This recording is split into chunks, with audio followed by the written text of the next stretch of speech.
Section 323 is the flip side of the coin. This is prohibiting the use of funds for a ground-based strategic deferred program and the upgrades to the W87-1 Warhead modification program. This is a new $100 billion plan to create new nuclear weapons, new missiles, and distribute them, place them throughout the West. Northrop Grumman got a $13 billion contract to start building these, but the costs are going to be quite expensive over the coming decade.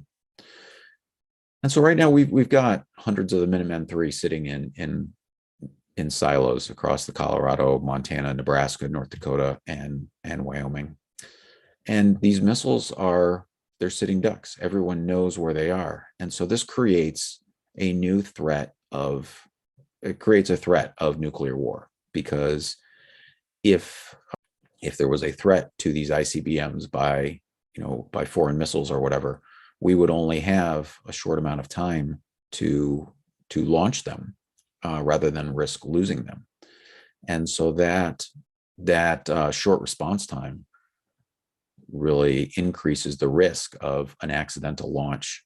General James Cartwright, who's a former vice chair of the Joint Chiefs of Staff, he co-authored an op-ed in the New York Times in 2016 and concluded that by scrapping the vulnerable land-based missile force, any need for launching on warning disappears. I mean, if we think about this, right? If in the scenario where there was a nuclear war, it's our bombers and our nuclear submarines that are moving targets that will continue to have the nuclear weapons that can be deployed from different locations, and they won't lose. And so they are, by being moving targets, they are less vulnerable than our ICBMs.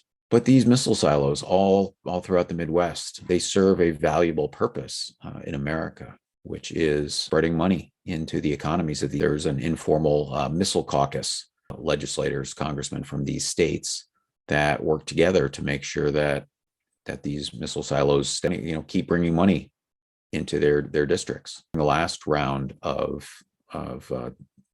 nuclear reduction under President Obama, the New START treaty, we agreed to shut down like 50 of these silos and scrap the nuclear missiles.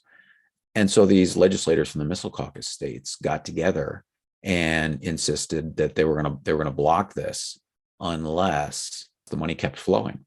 And so eventually an agreement was worked out where they kept the silos, they keep maintaining them, they keep them ready just in case the facilities are ever needed, even though they're not needed. Then they distributed rather than concentrating the reductions in one area, they distributed them around in the most least efficient way possible.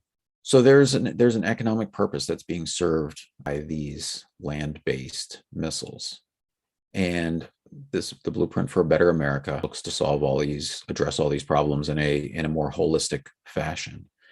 And as we'll talk about in coming weeks, Universal Basic Income, the American Union Jobs Program, will put money into all these local economies in a way that doesn't require maintaining nuclear missiles there. And so we'll revitalize these rural economies in these Western states and give them the opportunity to shift their economies away from weapons of war and into more productive, peaceful ways. I think with that, Mixed Chair, I think that concludes my testimony for Section 323.